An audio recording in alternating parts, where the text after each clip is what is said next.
Video کے نیچے subscribe کے بٹن پہ کلک کریں، بیل کے آئیکن پہ کلک کیجئے تاکہ ہر نئی ویڈیو کی نوٹیفیکیشن آپ کو مل جائے۔ کچھ لوگ ہیں وہ عقل کل بنے ہوئے ہوتے ہیں، یا وہ اتنی زیادہ یعنی کہہ لیں آپ خود آرائی کا شکار ہوتے ہیں، بس جو ان کی آ رہا ہے بس وہ ہے اور کچھ نہیں آگے سننا چاہتے وہ۔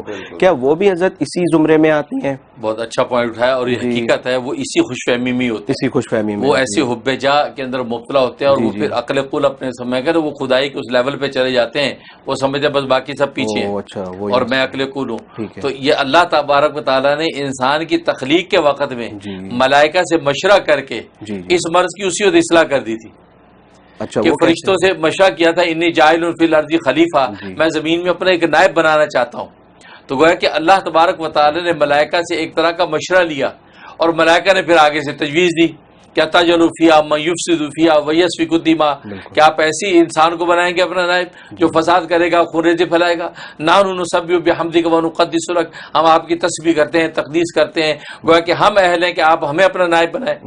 اب یہ دیکھو ایک طرح کی مشاورت چل رہی ہے، حالانکہ اللہ تبارک و تعالیٰ مشورے کا محتاج نہیں، اللہ تو خود عقلیں پیدا کرنے کا خالق ہے، اس کو کسی سے پوچھنے کی کیا ضرورت ہے یا اظہار کرنے کی کیا ضرورت ہے؟ تو اللہ تبارک و تعالیٰ نے یہ سنت قائم کر کے انسانوں کو بتا دیا، ایک عقل ایک ہوتی ہے، 10 عقلیں 10 ہوتی ہیں۔ جب 10 عقلیں بیٹھ کے ایک بات پہ مشورہ کریں گی تو اس کے نتیجے میں اچھا رزلٹ سامنے آئے گا۔ اچھا ماشاءاللہ۔ اب ایک آدمی کی ایک عقل ہے، وہ کوئی فیصلہ کر دے، پتہ چلے اس میں کتنے ایسے ریئیکشنز ہیں، کتنے ایسے کونے کھدرے جس پر اس کی نظر نہیں گئی، اور کل کو نقصان ہو گیا۔ اس لیے فرمایا کہ 10 عقلیں اکٹھی ہوں گی، اس لیے مشورے کی اہمیت ہے، مشورے کی اہمیت۔ اور حدیث میں بھی فرمایا المستشار مؤتمن، مشورہ جسے لیا جائے وہ امین ہوتا ہے، لہذا اس کو سچائی کے ساتھ اور نیک نیت کے ساتھ صحیح مشورہ دینا چاہیے۔